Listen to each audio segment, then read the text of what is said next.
বয়ানের এক পর্যায়ে এমন কান্নার আওয়াজ, যুবকটা ময়দানের পিছনে মাঠে গড়াগড়ি খায় আর কান্দে। দূরের থেকে আল্লাহর ওলির নজরে পড়ে গেছে ওই যুবকটা এমন কেন করে।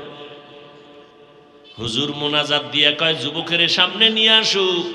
যুবক একটা দৌড়াইয়া কয় হুজুর, পাও ধরে কয় হুজুর আমারে মাফ করে দেন, আমি শেষ হয়ে গেছি, শেষ।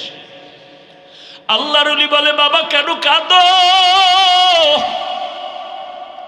বলে আমার বুকের ভিতরে জ্বালা পোড়া মনে হয় যেন কে আগুন লাগায় দিছে, আমি সইতে পারি না। হুজুর একটু আমারে দম করে দেন, পানি পড়া দেন, আমি মইরা যাইতেছি।